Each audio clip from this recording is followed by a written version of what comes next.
everybody, the Scoop. Welcome back to a new season. We apologize for the long delay, but we are back. We are in a new studio. We're ready to go. My name is Eric.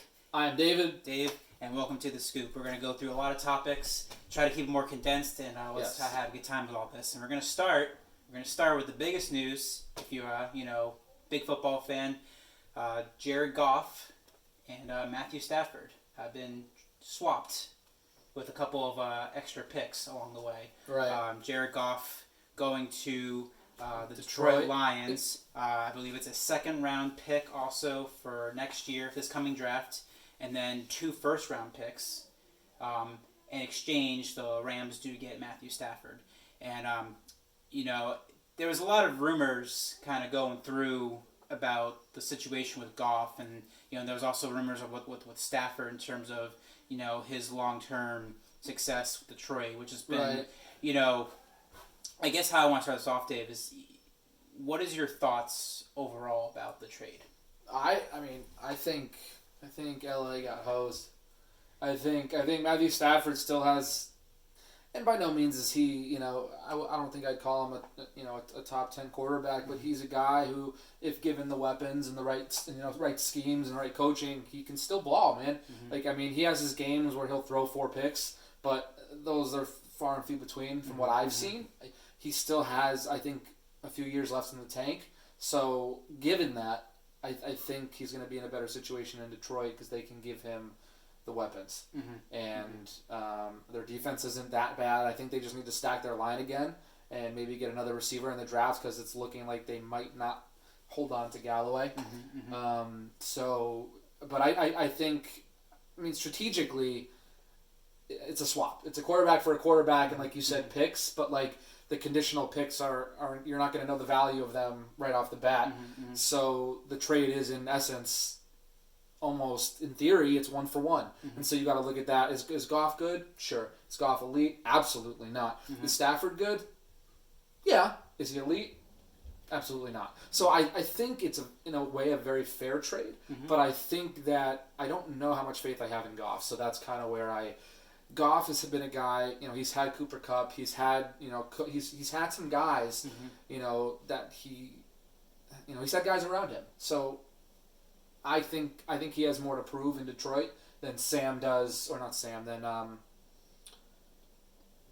Matthew Stafford. Thank you. Matthew Stafford. I was thinking Sam Bradford. You were thinking Sam Darnold, the Jets, weren't you? That too, and that's a very different conversation. We're gonna get into that later. Yes, we will. But no, I think Goff has a little more to prove, at least to me.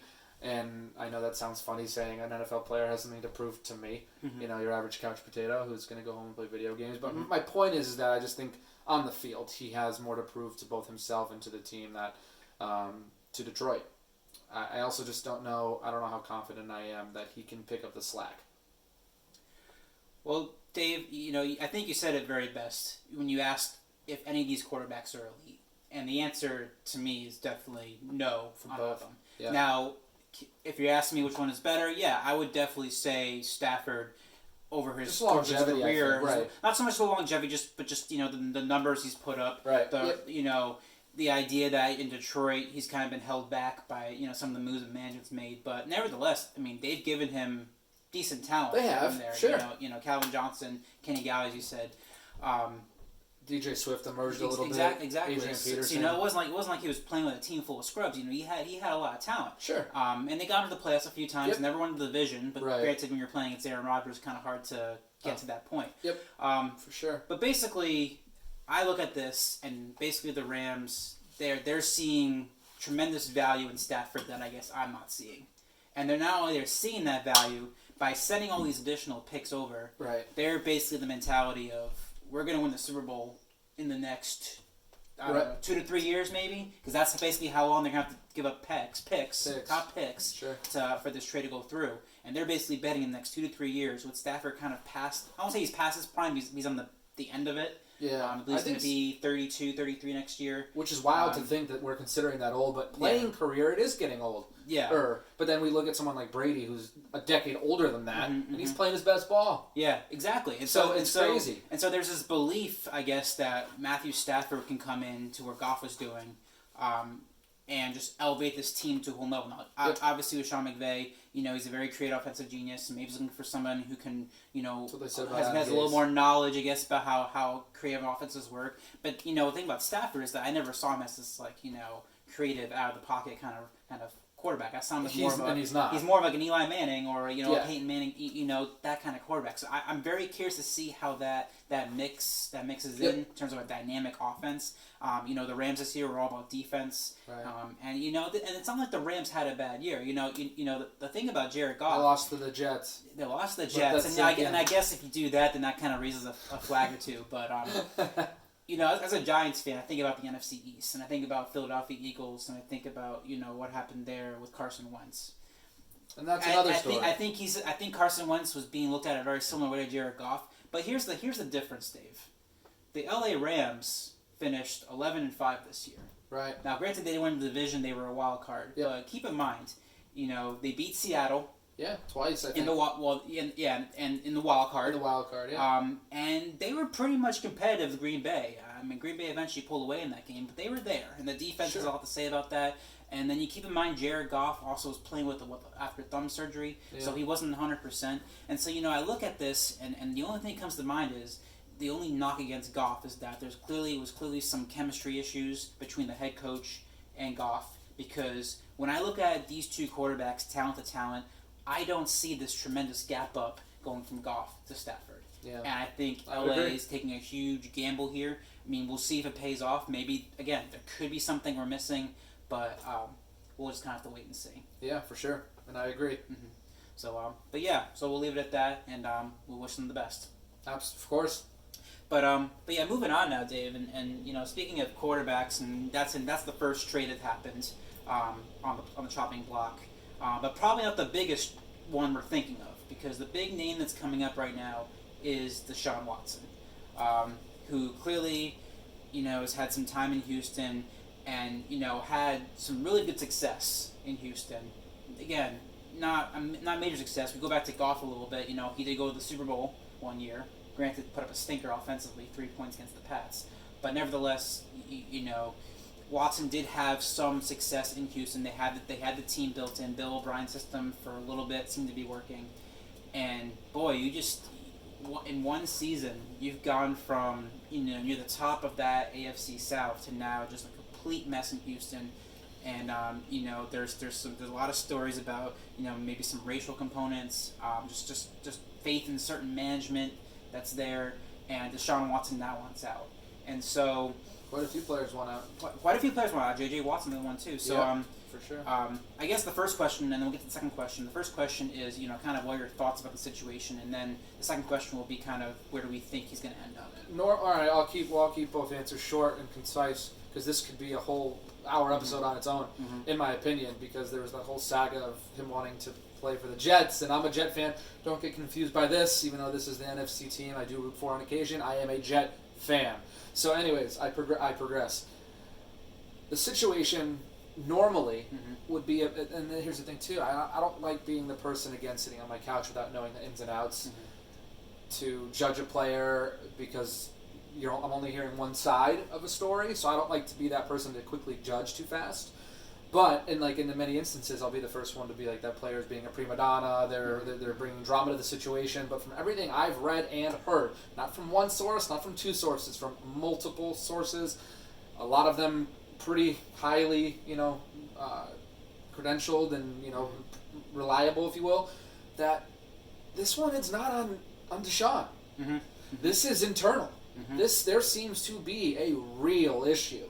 And like you were kind of alluding to, in Houston. And so I think Deshaun and some of these other players are proceeding, and I don't want to say the right way, but I think they have a right to be pissed. And I think, based on what I've heard and what I've read, it's an absolute dumpster fire in Houston at the moment. And it really started with O'Brien getting rid of DeAndre Hopkins for a bag of garbage. And just from then on, it just feels like... Boy, that trade, dude, you look back on it. Especially how Arizona did this year. Right. I mean, they were a fairly young team, supposedly still in a little bit of a rebuild, but obviously you had the up-and-up Kyle Murray, and you bring Hopkins in there, And boy, they were so close to the postseason. They were, and I think that they're going to be competitive for a while. Mm-hmm. But just to kind of close that part of your question out, normally I'd be pissed at the player, and I think that players, in many ways, should stay. And please don't take this the wrong way, and you also don't take this the wrong way, because I mean this very everything is situational. Mm-hmm. I don't know what's going on behind the scenes, but from what I've heard and from what I've read, I don't think it's fair to Deshaun Watson to be treated the way I think he's being treated, as the potential franchise frickin' player. I think he has the right to be upset. And when you're off the cuff told that you're going to have potentially a say, and obviously at the end of the day, there's people above you for a reason. You're playing and your job is to play. But when you're told that you're going to have a say in who's coming in and who's going, and then essentially that's ripped out from, that was a blatant lie, how are you going to feel? Are you going to trust this? Are you going to trust your superiority? Are you going to trust your coaches? Are you going to trust your management when they say one thing and then essentially the very next day it's the complete opposite? That just says you don't have a lot of faith, and the faith you do have is kind of fake or forced. And from what I've read, and again from what I've heard for the 1,000th time, I think these players seem to be in the right. Okay. Well, Dave, you outlined that very well, and like I said, you've had some sources that kind of get you some more insight. I know, bigger agencies out there, bigger broadcasting companies out there have had bigger insider sources. From my perspective, I don't know the full story. I don't think anybody really knows the full story. Other than them. And so there's always some speculation that comes with it, but basically the underlying theme is that it goes beyond the sports realm of things. It goes in terms of a business. Sure. And any kind of entity. Yeah. Where if you breed a culture that disrespects, the human in people, for their worth, their talents, their whatever. Yeah.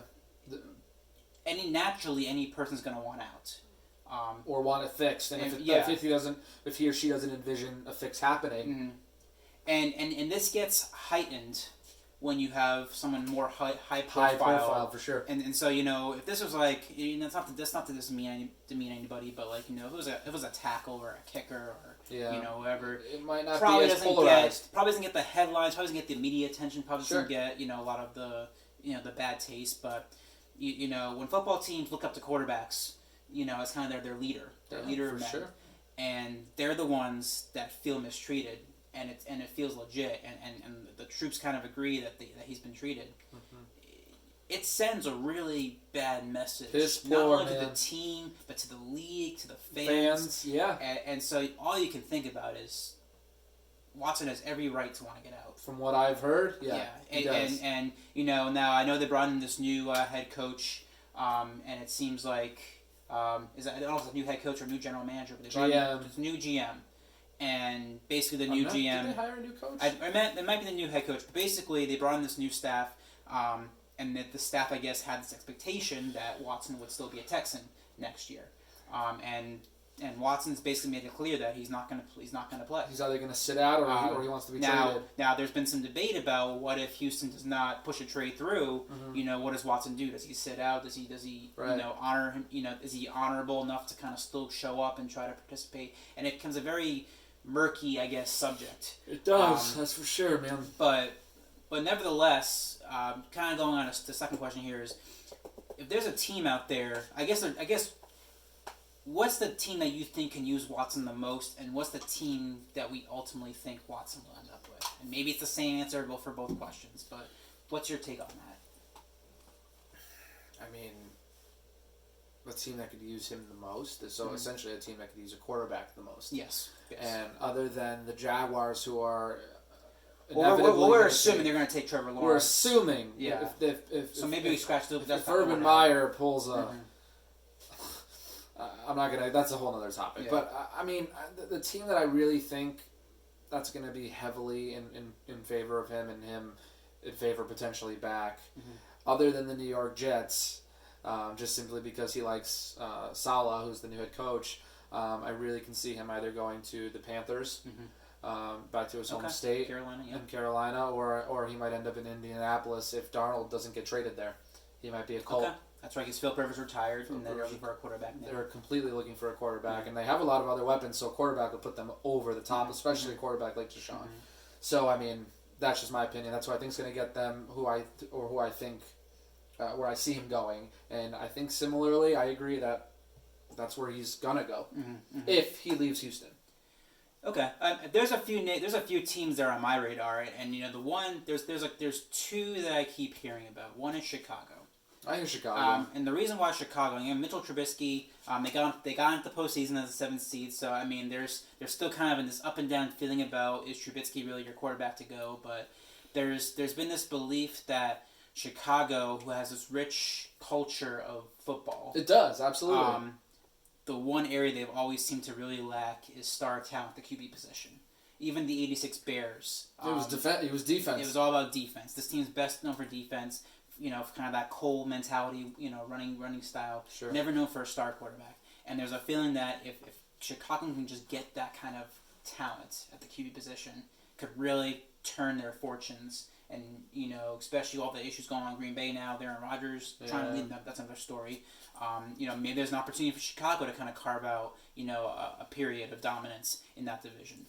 So Chicago's one. And two, the name we keep hearing is the Jets. But I will say this, as a Giants fan, there's been some discussion about whether the Giants should cut ties with Daniel Jones. Right. Throw the house, I should say, at Houston, right, and get Deshaun Watson. And that comes down to this big question of how much stock do you put in your quarterback to drive your team?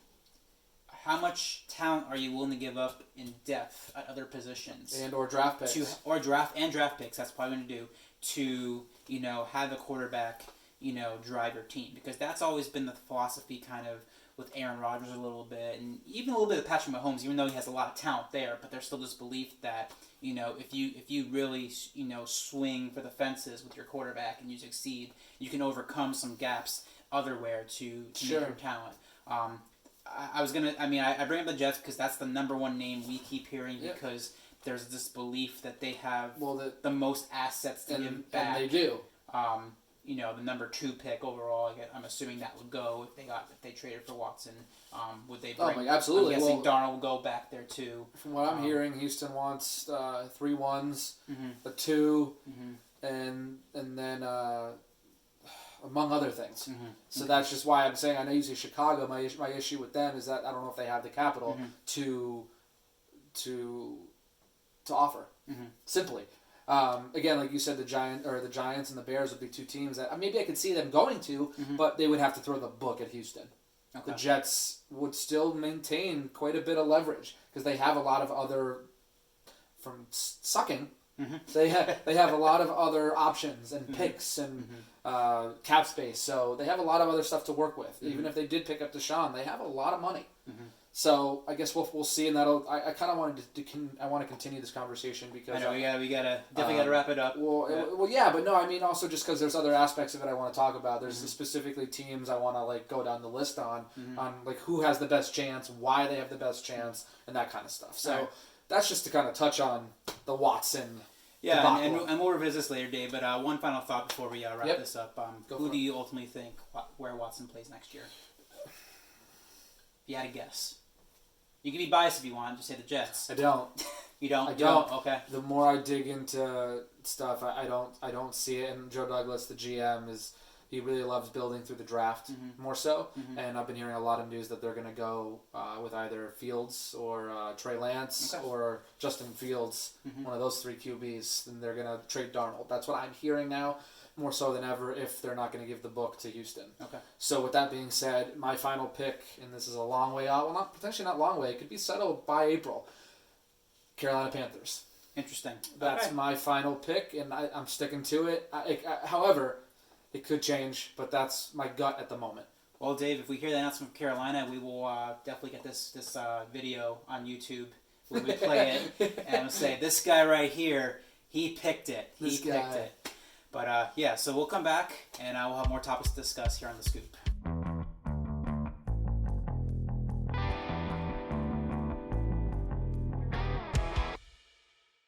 Welcome Welcome back to The Scoop, everybody. Again, this is Eric. I'm David.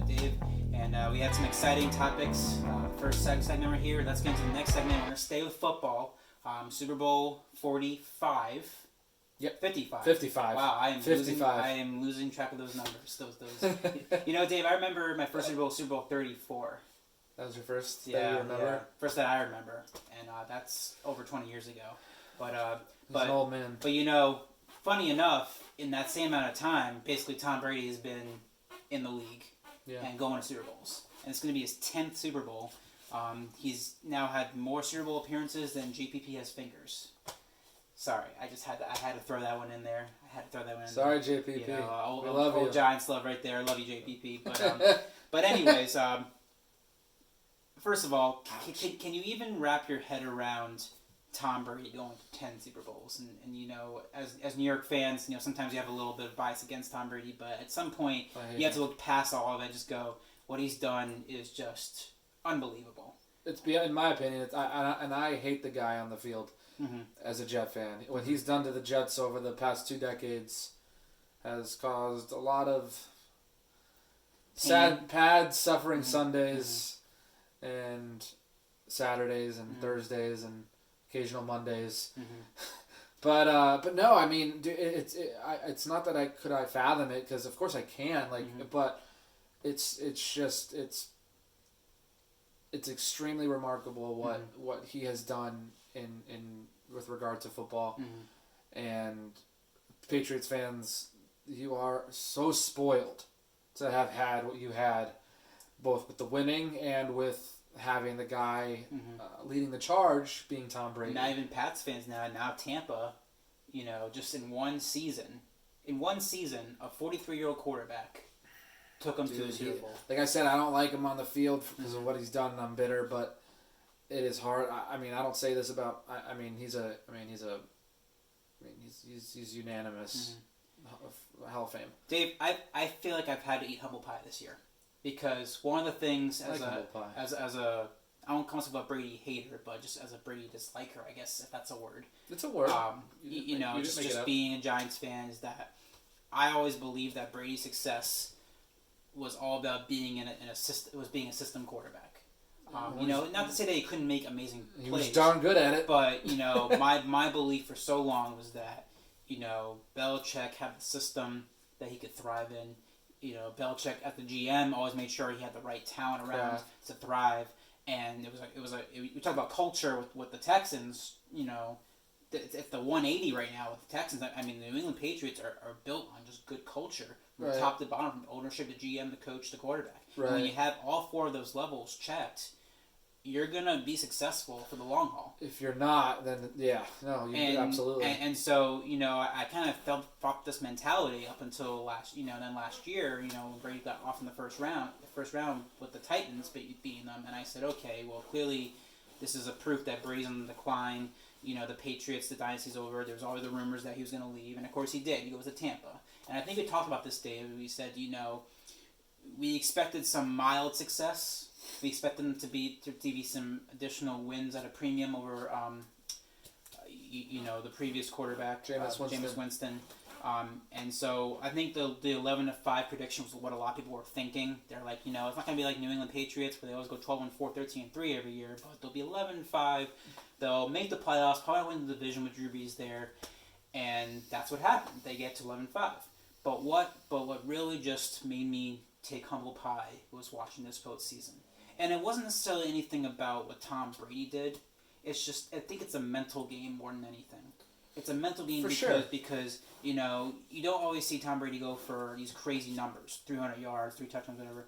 But he doesn't make mistakes. Not many big moments. Not many. And I know he had the 3 turnovers in the Green Bay game. But you know what? The reality is that he got his offense to make more plays when it mattered. For sure. Than Green Bay did. Yep. And so for him to go on the road to Washington, a really good defense, to go on the road against Drew Brees, who New Orleans was supposed to be one of the best teams in the league on both sides of the ball, and then to go and play Aaron Rodgers, who is believed to be one of the top 3 quarterbacks. And I have an opinion about that, but that's from their show.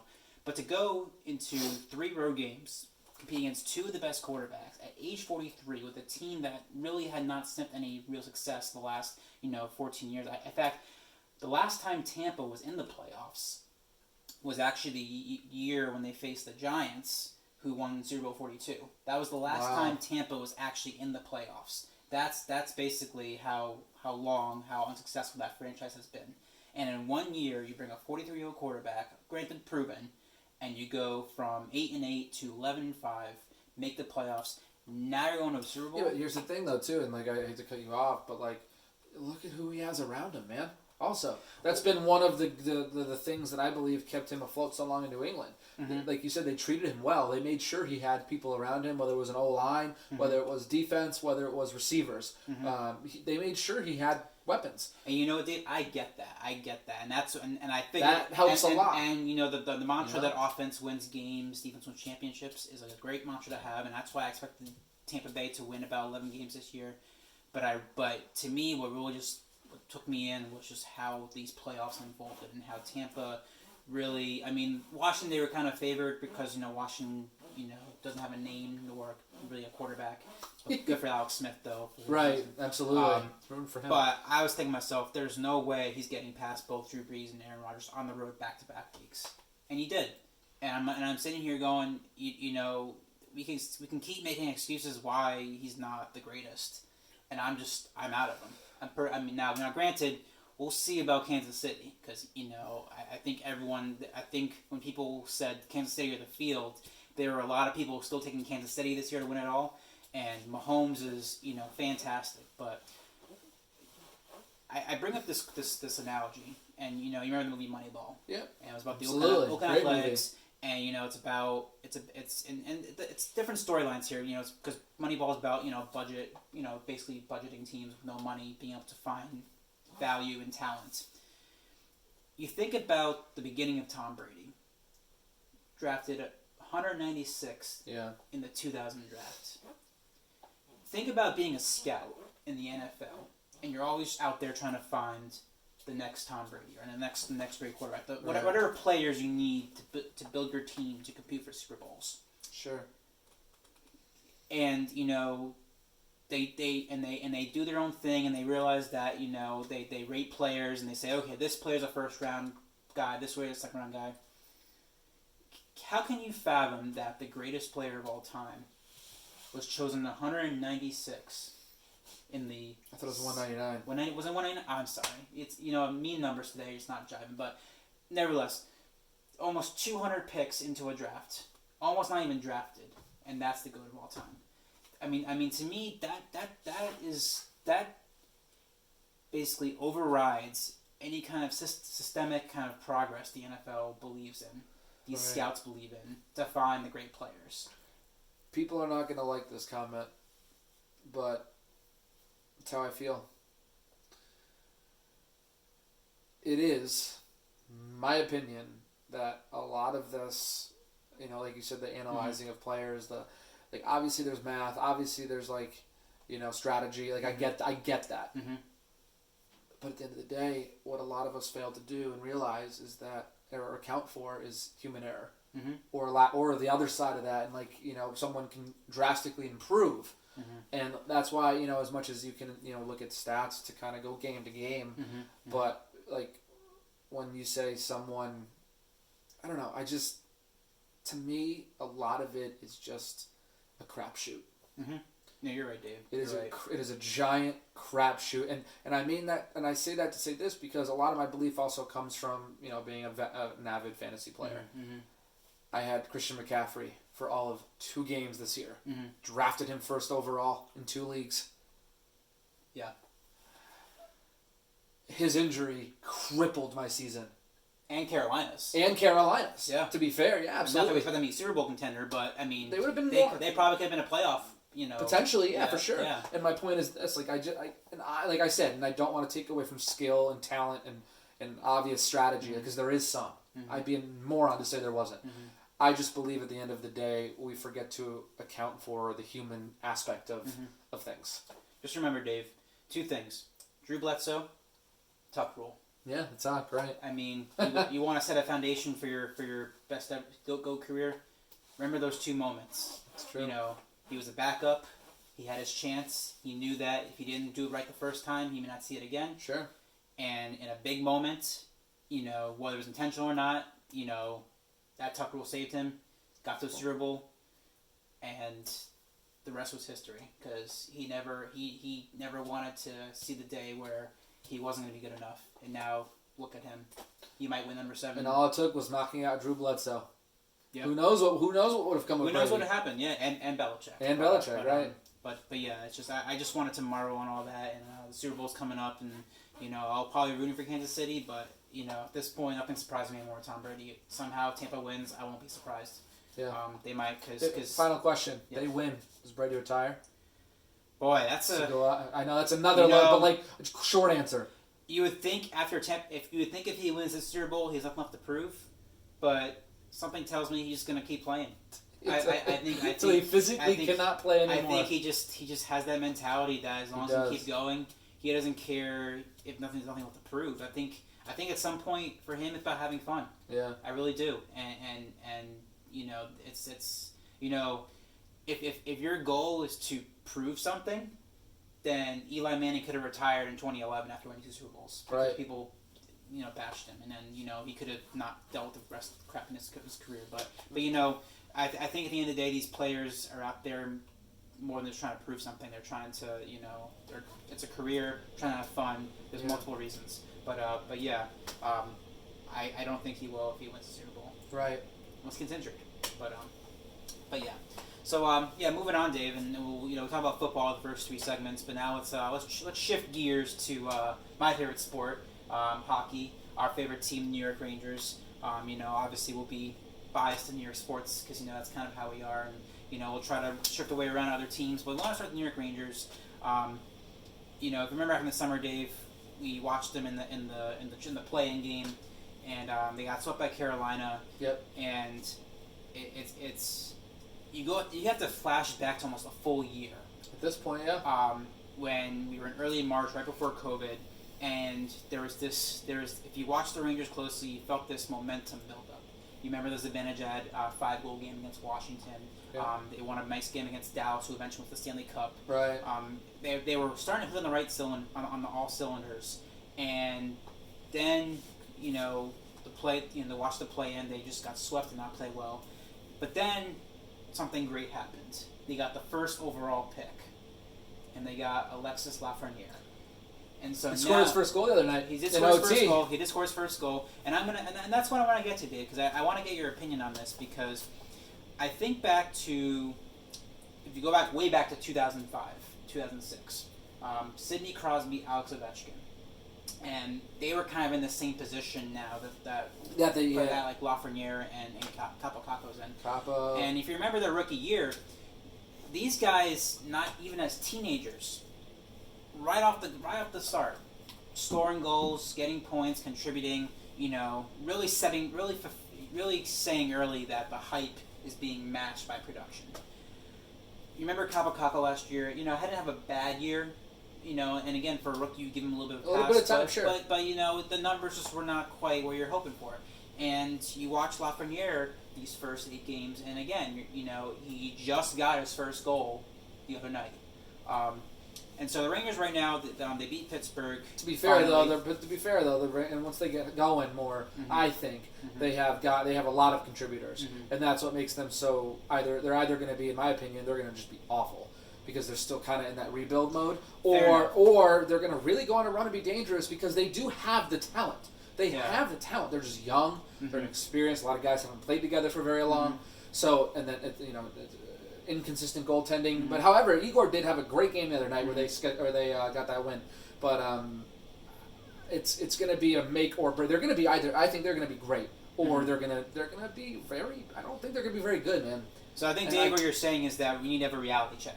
That the Rangers being 3-4-1 right now is to be expected. Not it is expected. No, I'm not that disappointed, and I hate to cut you off again, but no, I just think that this is going to be the year where, because they're still in that kind of year 2 of the rebuild, and next year will really be the year to watch. But obviously you watch all the time and all the games regardless. But I think that this year is going to be the get our pieces together. Mm-hmm. Next year, bring in 1 or 2 extra guys, and then they're going to take off. Like bring in a veteran or 2, and then they'll take off. But this year, it's just getting the young guys to gel, becoming a cohesive unit, and playing defense. Well, that's the thing. Clear the puck. That's the thing, Dave. And you kind of put a reality check, I think, to Rangers fans out there because you go on the Facebook posts like that. And I get pissed when they lose, but I'm guilty of it too, Dave. But you get it's frustration. But absolutely. It's a rebuild. You're supposed to be frustrated, but you also try. But sometimes you also have a little improvement. sense. Yeah, I mean, you want to see results right away. That too. It's hard, but I guess the question is, and I'll bring up this example because I already brought up the Crosby Ovechkin. That's those players started young and they really thrived, and it set the stage for both those teams to do really well for many years of time. Really never missed the playoffs. No. Think about Edmonton. Yeah. Think about Nugent Hopkins and Connor McDavid. Dude, he's a stud. Both were first overall picks. Both were highly priced possessions. And both, again, they can score. They can put points on the board, but Edmonton with those 2 stars have yet to really reap any team success. Right. And so my concern is, and this is where I start to look towards the coach and management is, obviously you have Lafreniere and Kakko. We're expecting to keep them long term. We expect them to kind of build into their roles a little bit. But are these going to be the kind of players that can carry this team? Or are they going to kind of be their own selves, contribute, but not necessarily, but kind of blend in to a team that just continues to underachieve when it's expected for them to really do more? Because that's the first thing that came to mind these first 8 games with the Rangers is, I've seen both sides of it. I've seen patience and development, right? But then I've also seen, when you got somebody, they're not afraid from the very first puck drop in their very first game to show the world what they're capable of. And not to say that Lafreniere or Kakko have been playing bad, but we haven't quite seen that burst of, oh my God, these guys, this is going to be, these are your franchise players. These are going to be your dynasty building players. Right. As a Ranger fan, you just want to win 1 cup. And I mean, how dare I use the D word with the Rangers? 4 cups in the last, God, how many years? But if your goal is to win a Stanley Cup, what is the blueprint here? Is patience really going to pay off, or is there something inherently wrong with maybe the staff that can develop these players into better players? Do you have a feeling one way or the other about where that leads for the Rangers? We'll see. I think again that's going to be something that we can discuss in greater detail in like a completely separate segment, because I do believe the coaching and the management and a lot of that plays a huge role in development, and I could go on about my opinion on that. And also there are some facts to prove my opinion. But no, I think it's just drastically underrated. Okay. But we'll check back in with the Rangers. Like I said, they're 3-4-1. They play the Capitals tomorrow. We'll see how they move on forward this year in the shortened season. Like I said, Dave, so many years of watching them so close. You want to see them come right back to where they were, but we understand a rebuild. You'd be patient. Yeah, for sure. But speaking of Madison Square Garden, let's go to the other team that plays there, the New York Knicks, and I'll start by saying this, Dave, as a disclosure. I'm not a huge NBA fan. I don't watch a lot of the games. I personally prefer college basketball. I do too. And maybe unfortunately one of the reasons, maybe call me a bandwagon fan, I guess, is that the New York Knicks. I mean, if there was a team that I could root for in the NBA as a diehard New Yorker, I would have to be the Knicks. And if you're a fan of the New York Knicks, then there's the Jets and there's the Knicks. And they're kind of like 1-2 sometimes in terms of, keep in mind, both the Jets and the Knicks last time won a championship was in the 70s. So there's that common thread. And occasionally they've had some success here and there, Patrick Ewing, the Jets with insanity. Insanity for five games. But nevertheless, if you're a Knicks fan, kudos to you have for had being no loyal. reason to celebrate anything for at least like 5 years. Yeah, it's been a minute. and Tom Thibodeau comes in. You remember Tom Thibodeau, the Bulls and the Timberwolves, and this team right now, they're actually what's their record now? I believe they're. They're 9-12 actually. 9-12. 9-12. Yeah, I have Wow. 10-11, Well, but they're think 9-12. back to 3 years ago when they had 15 wins all season. Mm-hmm. So you know what? They're doing great. So you know, Dave, there's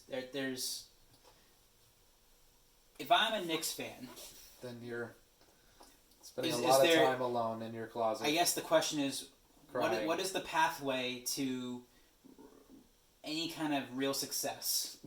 Dolan selling the team. I hear that a lot, Dave. And he runs a lot of the Ranger stuff too, and Yeah. so they intersect a little. Yeah. But he has a separate president that does like That's true. Ranger stuff. We have Like John Davidson, Yep. the president for the Rangers, and he's a good. So it's very interesting with Dolan because he kind of is more hands off with the Rangers. He's so so just not bad to his former players. But my God, the Knicks, it's like he's like Jerry Jones, but like worse. Way worse, I think. Because I believe the Knicks are one of the 5 most valuable franchises. They are. So they are. Explain to me how you can have one of the most valuable franchises in the country, even the world. Yeah, it's up there. And you put out clunkers year in, year out like this. Where's the optimism for this team? Like if this team finishes, I don't know. Well, I think it's a 72-game season this year. So it is. If this team gets 30 wins in a 72-game season, how should I feel? Should I be relieved? Should I be excited? Should I feel like there's a forward path? Do I just say, well, close no cigar? Like, tell a Knicks fan, Dave, what they should really feel. You want me to tell them what they should feel? Yeah. You sure? Go, Dave. Let it rip. Well, there you go, folks. I mean, with the Knicks, it's, prove to me that you're relevant and we can start talking. Prove to me you can get back to the postseason. Prove to me that, that you can land. How about this, Dave? Prove to me you can land a star player. That too, I know. And there's been rumblings of Westbrook coming, and there's been rumors at one point back in the day that guys like Durant wanted to come here, but meanwhile, in the last all this time, you have a team that started in New Jersey, played in East Rutherford, New Jersey, right? Has moved to Brooklyn. Yep. Brooklyn now has 3 superstars. They have Harden, Durant, and Irving. Yep. And it's a big 3. They're not playing up to their expectations. I forgot because Harden was in Houston. He was in Houston. He got traded. So he got fat. So both teams are kind of trading the 500 mark, but there's a big difference. One is the Nets have high expectations, and there's reasonable belief that with star players they can meet those expectations. Right. With the Knicks, it's what have you done for me lately? Not a lot. Not a lot. So 9-12. I mean, I have some friends and family friends that are still diehard Knicks fans, and it's really killed a lot of momentum I had for even remotely half caring about the NBA because of how bad they've been. Exactly. And I'm already a Jet fan, and I follow UConn football. Yeah. You got to cut me some slack. But yeah, Dave. I think we butchered that topic as much as we could because there's no more answer we can really get to. Just prove to me you can do something, whether it's an off season or it's the playoffs. But we have a lot more coming up on the Scoop. We'll talk about the New York Yankees coming up and some college basketball.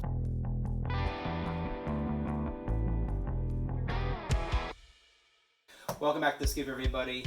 I'm Eric. I'm Dave. Yep, and we're gonna tell some jokes. Just kidding. We're talking about UConn football, but I hate to say that. I'm a UConn alumni, and if you think about UConn football, last year they did not play, and understandably, COVID. They won the national championship.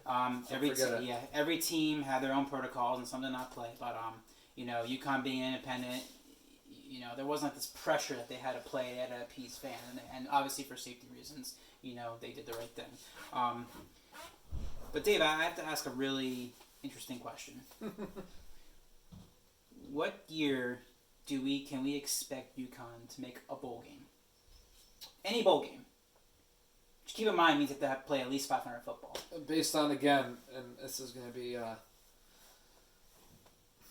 the way I like to phrase things. And that is, according to my sources and what I have read.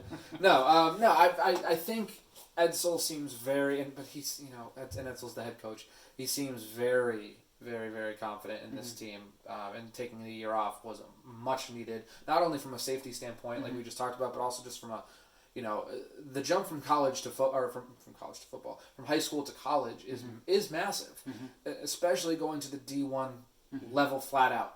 It is a big jump. I don't care how talented you are. Very few freshmen are true impact players coming in, unless it's at the quarterback position, and even then, there's typically a guy or two in front of them. So with that being said, I think taking the year off was smart. I mean, I was frustrated in the moment and was like, everyone else is playing, why can't they? But like you said, being an independent, there was much less pressure to cave and make a conference happy or make someone like... So I think it made sense, and I think what that does is it gives freshmen and potential transfers some time to really get acclimated to college life, get in the gym, which is pivotal, which is part of why a lot of freshmen, like we said, or like I said, don't have as much of an impact coming in because they just aren't ready. They're not ready mentally, they're not ready physically. Very few of them actually are, which is why a lot of freshmen redshirt. So with that being said, I think, when can we expect them to win a bowl game? Or go to a bowl game? 2 years? Wow. 3 years? Okay. When do I want them to go to a bowl game? In Next the fall? year. Yes. But again, then now I'm talking realistically. When do I think they'll go to a bowl game? And again, it's going to be all dependent on who this team actually is. And again, we don't know. I'm going off of what Edsel, I'm going off of what guys are saying. Like, this is like the most... it seems like the culture, like we talked about earlier with Watson, is changing and shifting. Because for years, the culture with UConn football was atrociously bad. And without being too redundant, which that statement was, it's been brutal. 3 head coaches in 5 years, or whatever it is, 5 years. It's just been a mess between that and the school football losing money to, having one of the worst defenses in all of college football history. I believe that was the 2018 team, 2019 team. And barely beating Rhode Island and like schools like that when they were playing in the Fiesta Bowl against juggernauts like Oklahoma 9 years ago. Yeah. It feels crazy that it's been that long when they've been competitive against the likes of Notre Dame, South Carolina, some of those schools, where now they can barely get by, and I don't mean this in the wrong way, like I said, but like when you can barely get by a Towson or a URI, these D1A schools, it starts to well, wow, what is going on here? This isn't just like losing a game or 2 or 3 or 5. This is becoming non-competitive. And like almost like are we trying? And so that's been a lot of the concern over the years, especially the better half of the last decade. Once Randy left the first time for his dream job in Maryland, and that's just kind of spiraled everything. And I just don't think that they were able to recoup. There's a lot of people that believe, and I know I'm rambling here, but there's a lot of people that say we should have never taken football seriously. It was a waste of money. We put all our tokens into basketball. But I think their talent, again, the talent is there. It's about I think a lot of it is the coaching. What can you bring out in this guy? Can you run the right schemes for your players? And because then it's on the players. Execution at that point's on them. Because at the end of the day, the coaches are just coaching. Players still got to execute. But you got to put them in a position to win. If they don't win, whatever. I can lose. I know how to lose at this point.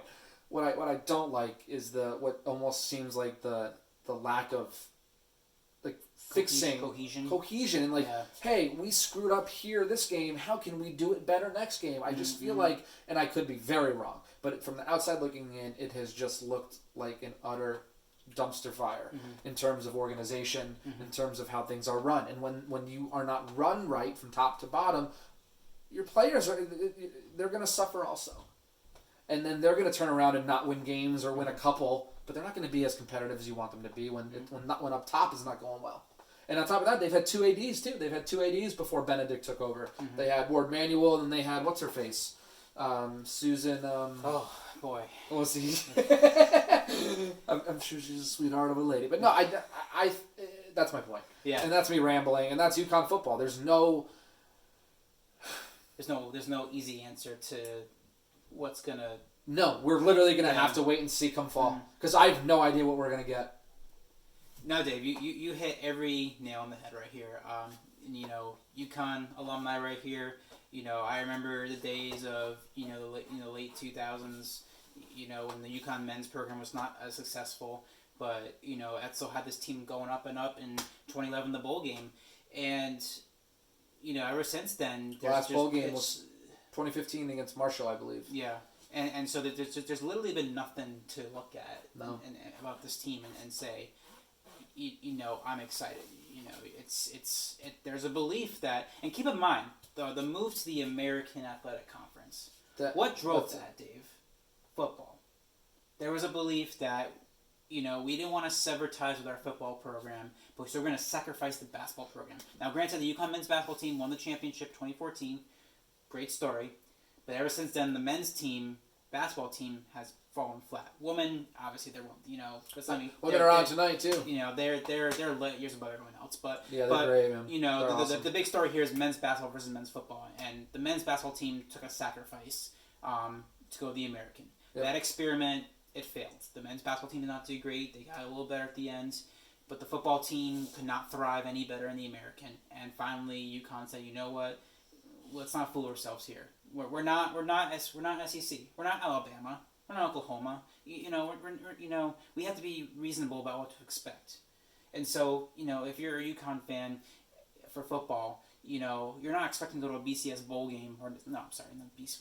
New Year's 6 now, I believe is what they call it. Yeah. But, you're not expecting that, but you want to see some success. But deep down what you really want is the men's basketball team, which has the proven pedigree. Sure. To keep going to championships, to keep getting deep in tournament runs. Absolutely, yeah. And to do that, you need to be in a conference like the Big East with better competition, better recruits, better like that. So, for sure. With that in mind, Dave, going independent was probably the obvious choice. There was talk about going back down to AA, but nevertheless, they went independent. That's not going to happen, by the way. No, because it's hard to pull back at that point because it's a lot. You either get rid of. There's a lot of financial implications at stake like that.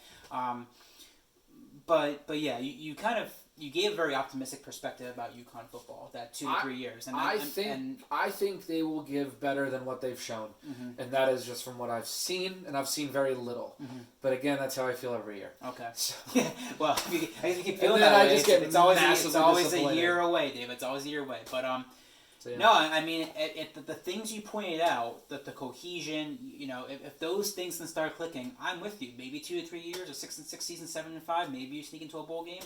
I'm thinking more like 4 to 5 to be honest, if I'm just being a little more realistic, but I said, it's been hard to watch football day in and day out with this team, so maybe I'm missing some things that maybe you saw that gives you some hope that they're on the way up, but well, they can't be on the way down. Well, Dave, don't hold your breath. I mean... Oh, I'll hold my breath. But they've literally set records for being bad. We'll leave it at that. You say 2 to 3 years, I say 4 to 5, so we'll call it 3.5, and we'll see. Book it. We'll see when it happens, but right. Hopefully this year we can go back to watching football for you. I hope, right? Hope so. But moving on, Dave, and we'll kind of stick to baseball now. The Yankees. I say we're covering all our bases here today, all our favorite sports, and a lot of discussion about New York Yankees. Masahiro Tanaka is going back to Japan. They did sign DJ LeMahieu. There's the drama with Gary Sanchez, and but you still have Garrett Cole. What was the other? Was it Kluber that we got this year? Yeah, Kluber. Corey Kluber. So with that in mind, I believe they're talking about a 154 game season this year. That's what I heard, and it's going to start on time. Which makes this question a little more skewed, but over and under 100 wins for the Yankees this year. What is your thought? Well, on paper, it's going to be over. But, because again, and I'm going to stick to my theme of today, and that theme is, on paper, they have the talent. Mm-hmm. Okay. They just do. They do, yeah. And I think it's going to be their season to lose. Dave, they should have won 2 World Series by now based on paper, based on talent. Paper. Correct, and that's why I'm saying I don't know if that'll be enough. Mm-hmm. No, you're right. I'll say this because it's 154 is why I'll take the under. But if you were to weight it to a 162 game season, I think they would get 100 wins. Like I said, the biggest, there's always a common theme with this New York Yankees team.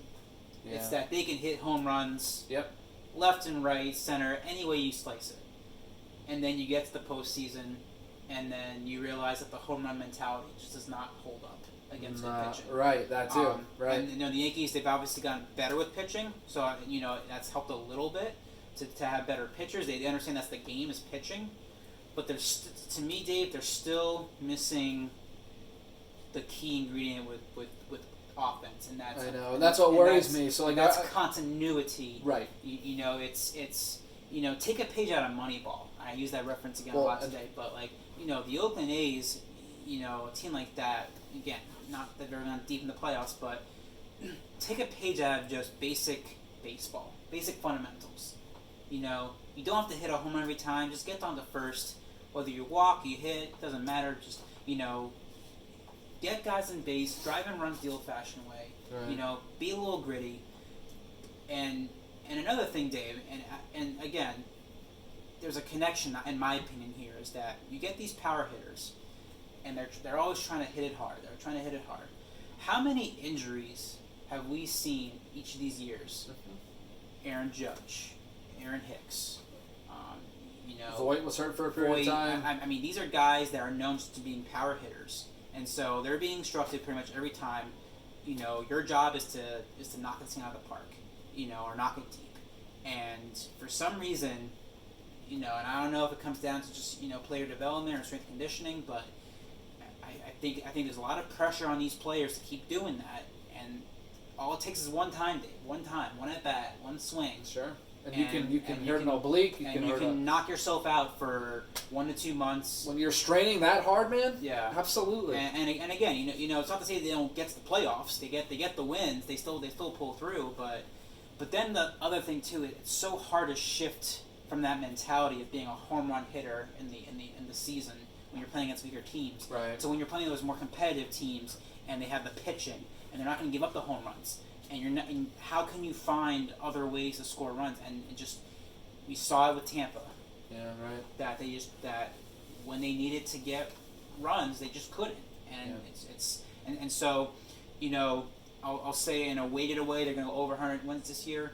But that's not going to be a surprise. They won 100 games. The surprise is going to be that when the postseason comes, can they actually adjust their mentality? Yeah. Or maybe they get lucky this year and they do hit their way out of the park to a championship. But yeah. So I think we talked about sports enough, but I think we have some non-sports topics we do want to bring up. As you guys know, we do like to occasionally bring in the financial topic, and we talked about Tesla a couple of times in the show. And Tesla, if you own the stock, maybe you're a millionaire. I don't know, but if you I'm not, and I do. But you can own the stock and make some pretty good money depending on when you bought it. That's it. And how much of it you bought. So you're probably sitting pretty happy. But you watch Tesla, and there's owning the stock, and then there's owning the story. The story is always Elon Musk and what his capabilities are, and the model that he's pushing through, and how he's basically created the cream of the crop in electric vehicles. Not just that. Solar, solar capacity, all these things.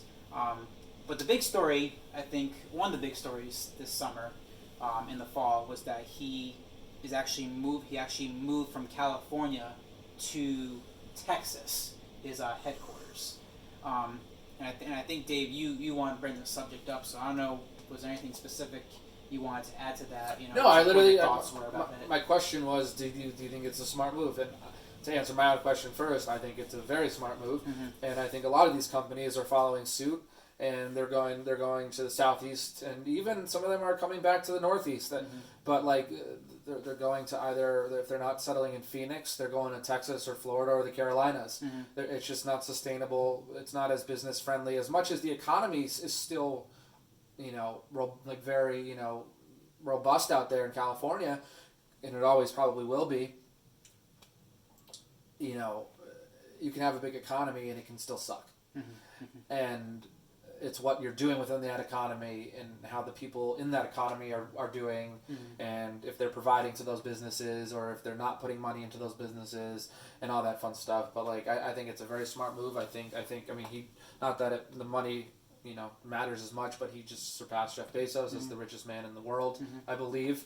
and that's Elon Musk. But again, that's a side note. But no, I think it was a very smart move. I think Texas Austin's getting to worry me in terms of like, is it going to become the new Silicon Valley? So, but like, I would hope that the goal is that hopefully Texas can keep it in check, and that the move will ultimately in the long run make sense, because if everyone just comes over, it's not rocket science to say that it'll become what it was, and why they left in the first place. So, but I based on what I'm seeing and on paper, it makes a lot of sense from a business standpoint.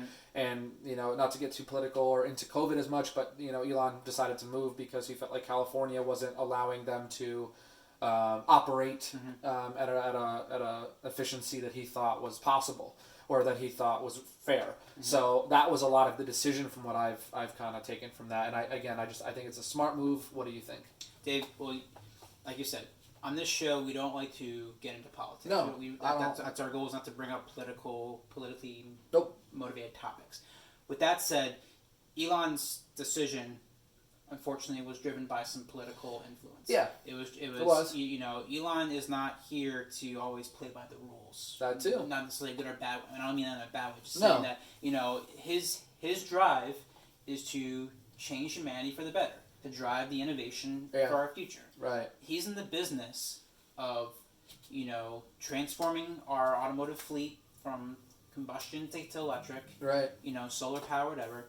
And he found that he was losing productivity by having his headquarters in California, not being able to keep his shops open. That too, and right. B, that was costing him money. Yep. And he realized, like many entrepreneurs, that if I can go somewhere and do business cheaper, and you're resisting my ability to do it, it's a no-brainer to do it. Right. So Texas got a nice big Christmas gift.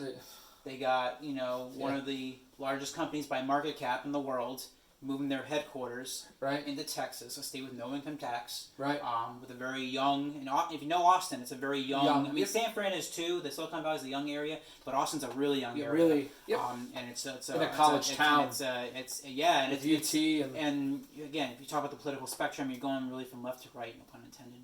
But I mean, you're definitely having a different atmosphere, and yes, it's nothing but good things, I think, for Elon. I think so, and I hope so. And you said Texas happy to have him, but yeah, we'll keep owning Tesla stock, I think. I own a little, and I will keep holding. We'll keep our eye on the price. Right. I don't know if at this point you want to buy into Tesla. It's just so driven up. Right now, right. But we'll see. We'll see how that goes. It is my goal one day to own a Tesla. Maybe Tesla products. I don't know, but good for Tesla. Good for Tesla. Good for Tesla. So we'll take a break and we'll come back with some final thoughts before we wrap today's show.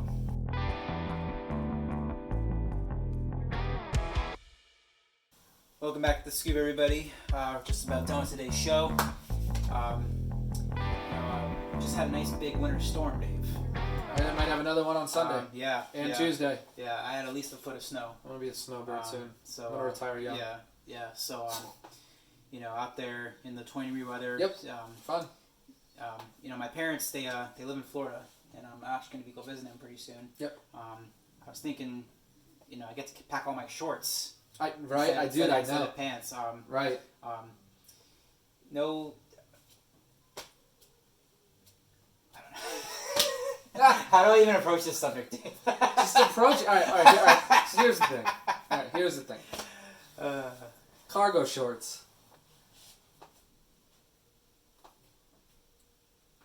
Cargo shorts. Yeah. No, so here's the thing. This I thought was going to be a funny topic, and it is. It's proven to be already, because it's what? But wait, Dave, what? Cargo shorts? Well, here's the thing. I'm now 30. Mm-hmm. I'm married, so I'm not necessarily. Me too. Yeah. I'm not necessarily in the business to impress the ladies as much anymore, if you will.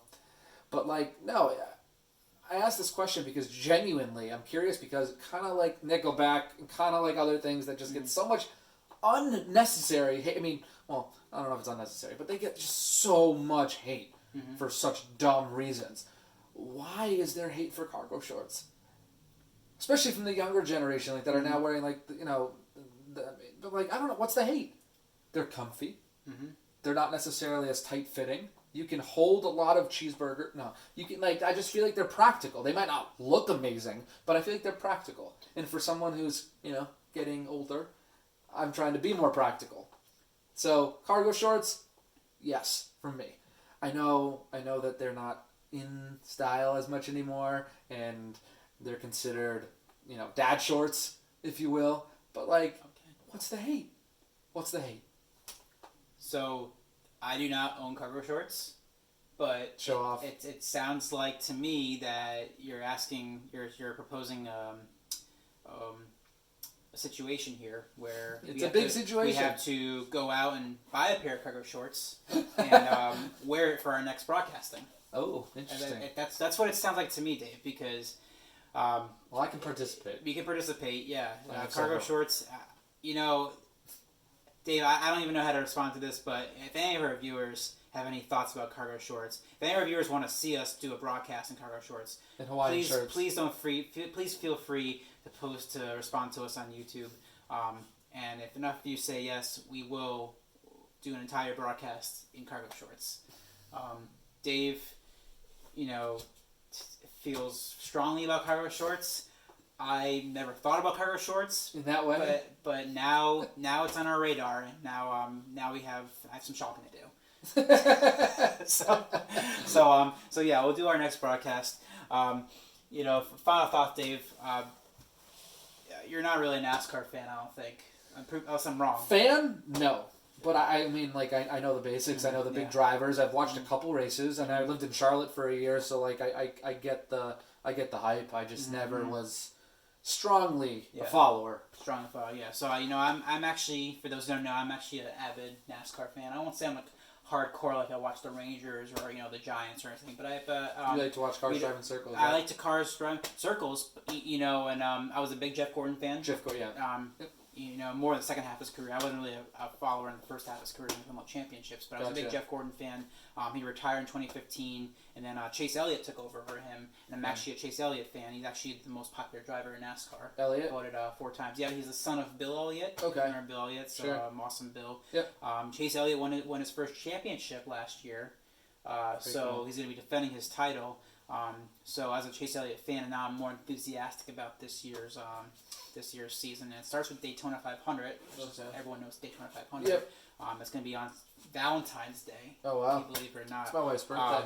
And so I'm actually going to be in Florida for Daytona 500. Maybe I might go to it. I don't know, but if I don't, it's a good chance I might try to watch at least part of it. Are you going to watch it, Dave? You can tell me no. You can be honest. Probably not. Okay. Well, especially since it's on my wife's birthday, so definitely not. But oh, really? Yeah, she's a Valentine's Day baby. Okay. All right. Well, anyways, if I was a betting man, I'd bet a lot that I won't be watching. But Dave is not really a NASCAR fan. I'm kind of a NASCAR fan, somewhere between the artificial and real fan. But I like to drive fast. Drive fast, yeah. I mean, you could be a NASCAR driver, I guess. Just go 120 on the highway.